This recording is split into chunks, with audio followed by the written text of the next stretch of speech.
So we have just had a delivery from Amazon of what appears to be the perfect solution to working on your vehicle at home on your driveway. We're going to head outside now, do an unboxing video and let you know whether or not it's worth investing in one for yourself. So take a look at this product, guys.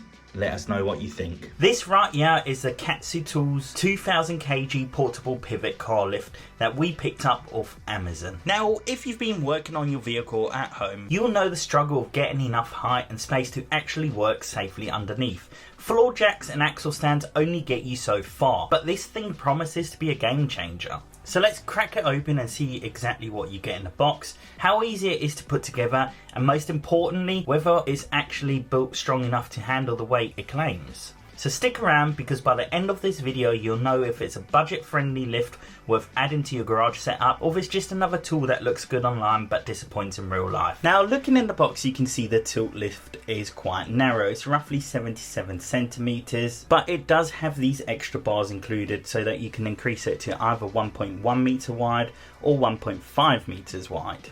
It does have this manual hand winch thing, which we are going to test out and show you guys how well that works, but I would highly recommend getting yourself a drill to lift this up, because that's going to make your life a lot easier. The kit itself is fairly well packaged, but the instructions manual may as well go straight in the bin, because it just doesn't give you any information that's helpful in there. Now, it did take us a few minutes to figure out what we would need in order to be able to extend this. I did also decide to get my drill out and see if we could give it a test run, just to make sure everything works okay before we go ahead and put it all together. Now, even using the drill to lift it up and lower it was a fairly slow process, so I dread to think how slow it's going to be using a hand winch and how hard work it's going to be to wind this up and lower it down. But you know, we got to test it out and just see how well it works. So in order to be able to extend the lift, you need to first of all remove the bolts through the middle of it. This will allow you to pull the lift apart, add the extension bars into the middle, bolt those back into place, and then you will be able to be at your full width of 1.5 meters. Now, it is of course a lot easier if you have someone helping you. If you were doing this on your own, it would easily take you 20 minutes on your own, but with a helping hand you could get it done in a couple of minutes.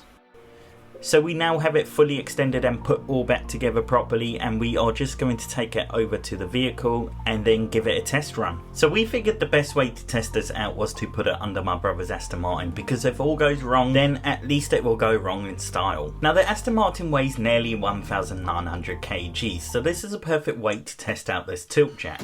Now, I started off trying to lift this using my cordless drill, but clearly there's not enough torque in that to even get anywhere, so we had to switch over to the hand winch. Now, it took roughly 8 minutes to get this vehicle up to the position where we got it, which wasn't even fully at the highest point. But this did give us more than enough space to work under it. We measured it and it was roughly 65 centimeters off the ground. Now, we did have the ramp a bit too far forward on the vehicle, so if we wanted to work under the back of the vehicle, we'd need to actually move the ramp a bit further back. You could also find the balance on the vehicle and have all 4 wheels off the ground at the same time. And with the success that we had on the Aston Martin, I decided to give it a go on the Discovery Sport. And I did get my hands on an SDS drill, which made jacking it up very easy.